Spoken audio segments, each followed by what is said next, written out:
ஹாய்ங்க. இன்னைக்கு பன்னீர் பிரியாணி எப்படி பண்ணுறதுன்னு பார்ப்போம். பன்னீர் பிரியாணி பண்ணதுக்கு ஃபர்ஸ்ட் இந்த மாதிரி பன்னீரை மசாலாலாம் போட்டு பேனில் வந்து ஷாலோ ஃப்ரை பண்ணி எடுத்துக்கோங்க, இந்த மாதிரி ப்ரௌன் ஆகுற வரைக்கும். அப்புறம் ஒரு சட்டியில் வந்து நெய்யும் ட்ரை ஸ்பைசஸ் இதெல்லாமே போட்டுக்கோங்க. இது போட்டுட்டு அதுக்கப்புறம் வந்து வெங்காயம் குட்டி குட்டியாக நம்ம நீல வாக்கில் கட் பண்ணி போடுவோம் பிரியாணிக்கு. அப்படி இல்லாமல் இந்த மாதிரி குட்டி குட்டியாக சின்ன சின்னதாக நறுக்கின வெங்காயத்தை போடுங்க.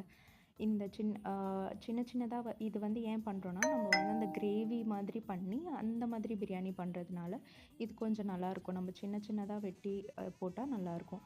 இது கொஞ்சம் வதக்கி ப்ரௌன் ஆகிற டைமில் ஜிஞ்சர் கார்லிக் பேஸ்ட் போடுங்க. அது இந்த வீடியோவில் கட் ஆகிருக்கும். ஜிஞ்சர் கார்லிக் பேஸ்ட் வந்து லைட்டாக ப்ரௌன் ஆகிட்டக்கப்புறம் ஜிஞ்சர் கார்லிக் பேஸ்ட் போட்டு கொஞ்சம் வதக்கிக்கோங்க.